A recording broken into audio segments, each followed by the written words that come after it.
said about to be a better teacher, because that's part of why I'm actively engaged on social media, because I learn from my colleagues that way. On the next PD day that we do, Yes, yes. and this is just a working title. I don't know what I'm thinking. Just hear me out. I think it's leveraging teacher content on social media platforms, integrating and telling your story and sharing it with the world of educators using Instagram, Twitter, and YouTube. Leveraging. You lost me at leveraging. Yeah, I wasn't listening. It doesn't sound fun. You got to make it sound a little more fun. All right. I guess here's a question I might have for him is a teacher might say, why would I put it on social media when the content I should be making is for my students in my classroom? And do I want my students following me on them? Like, we have to find a way to convince the teacher that it is important.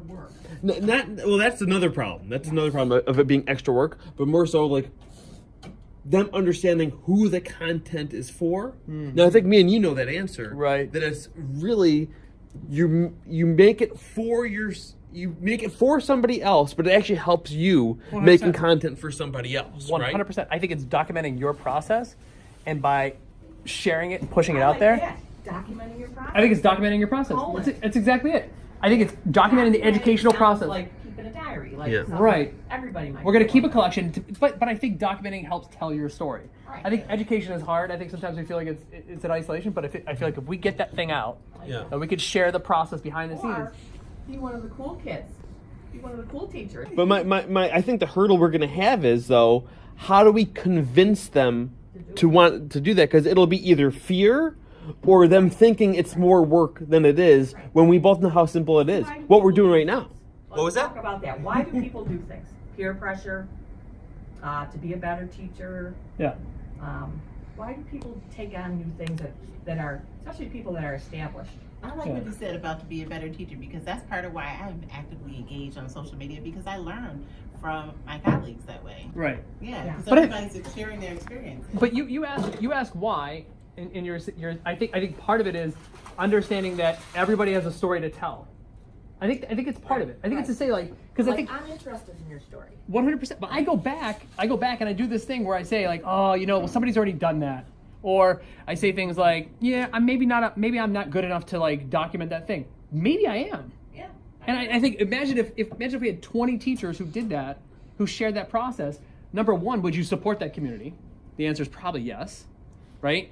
Number two is, would it enhance what you're trying to do and develop your craft? I think that's the goal, is to say the more we document and find out what's actually ticking in your brain ahead of the things that you actually do, I think that gives you insight into process, and I think that's what people need. And I think it's also a matter of I need them thinking that, well, I'm making this video, but is this video the perfect thing? When you should think of each piece of content as like a brick to building 100%. that thing, And right? it's the future. This is the future. You Yeah. either get on with the social media, or you're going to be, Yeah. how do you say, antiquated. Right. Well, and that's Nice way. but that's the other thing is I also want to let people know that we're having this conversation. If you look at that clock right now, because this is the other sort of underdeveloped narrative that I think happens.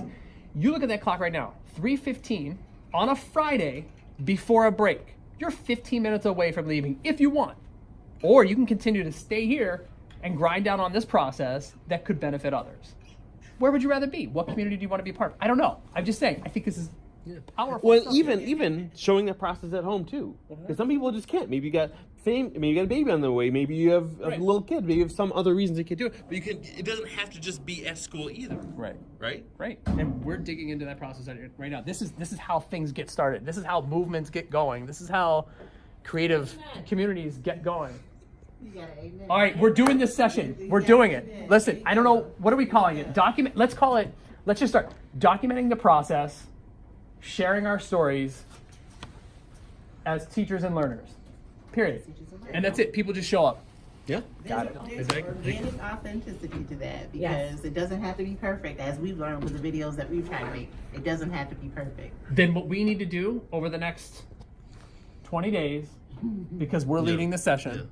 And when not We need only to document don't our be process. perfect, but encourage it to not be perfect. Yeah. Because even if you try to, because one of the worst things is over editing. Like, oh, let's stop, let's redo it. I made a little mistake there. It's like, you know what? It's like, just put it out. there. Let's Put call- it out yeah. there. Yeah. It We're- makes it more real, more authentic. Create, Just- ship, reflect, repeat.